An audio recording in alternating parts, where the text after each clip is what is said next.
Welcome back, my fibro warriors.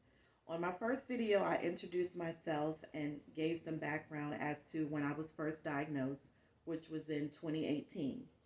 My husband and I decided that we wanted to do a YouTube channel so people with fibromyalgia can get tidbits from other people's lives and what they go through as well, and also see it from a spouse's point of view, especially if you have a spouse that may not be as supportive as you would like for them to be. So, this is my husband, Charles.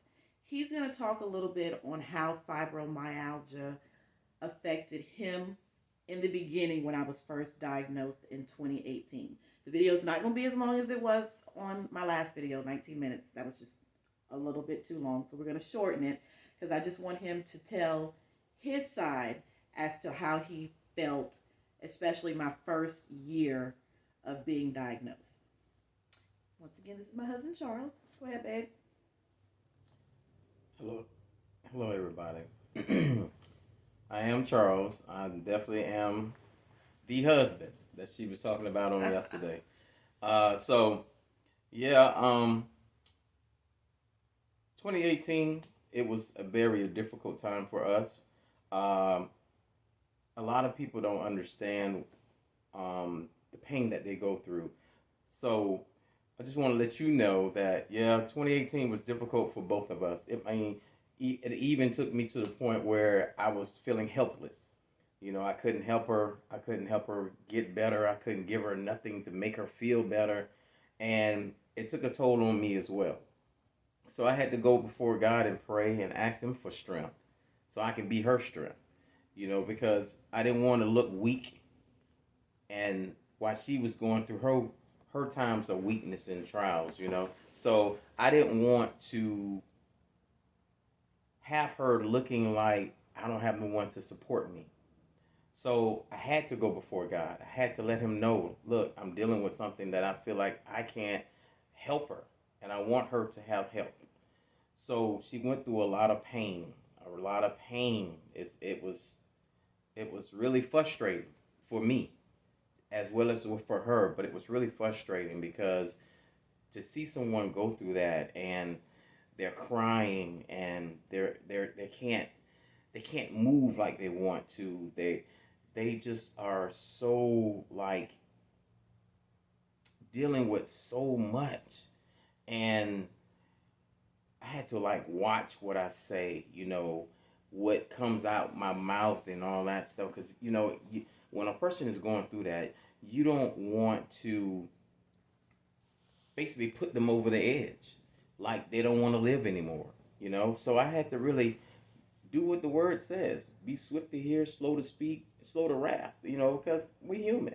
Yeah, it frustrated me. It did. Because it's like, man, how can somebody be in pain like that all the time?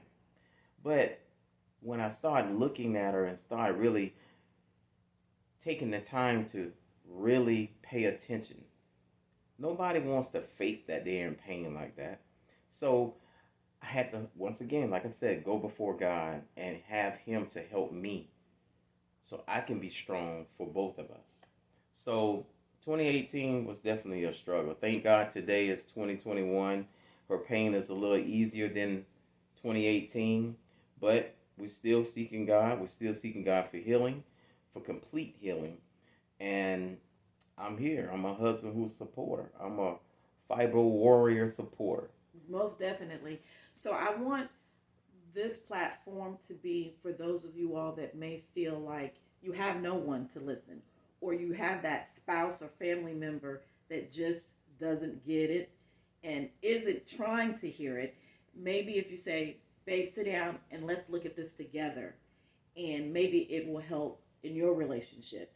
And there may be some of you out there that can give us tidbits that can help us as well. Because, like I said before, we're not experts. This is just something that we have dealt with in our marriage, ways that we're still going through stumbling blocks trying to figure things out. It's honestly a day to day trial.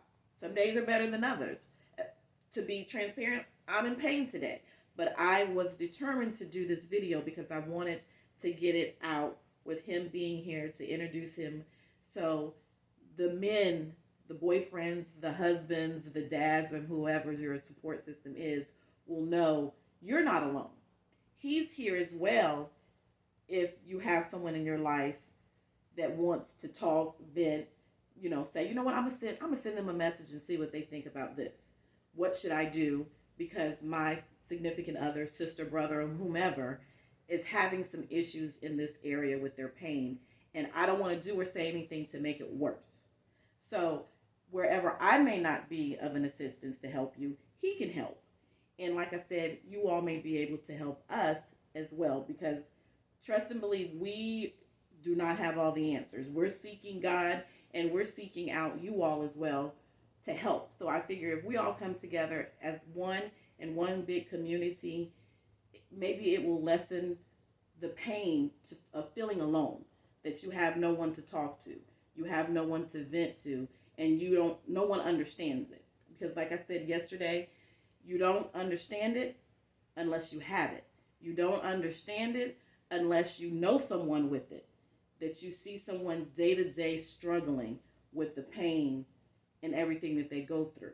So once again, we're going to come on. I'm not sure how often and how frequently it's going to be and what our topics are going to be. Sometimes we may just come on here and chit chat and go back and forth and say what we've dealt with from 2018 till today on just specifically different areas in our lives. So this was just a short introduction that I wanted to introduce you all to my husband. Thank you all for tuning in, and we will talk to you later.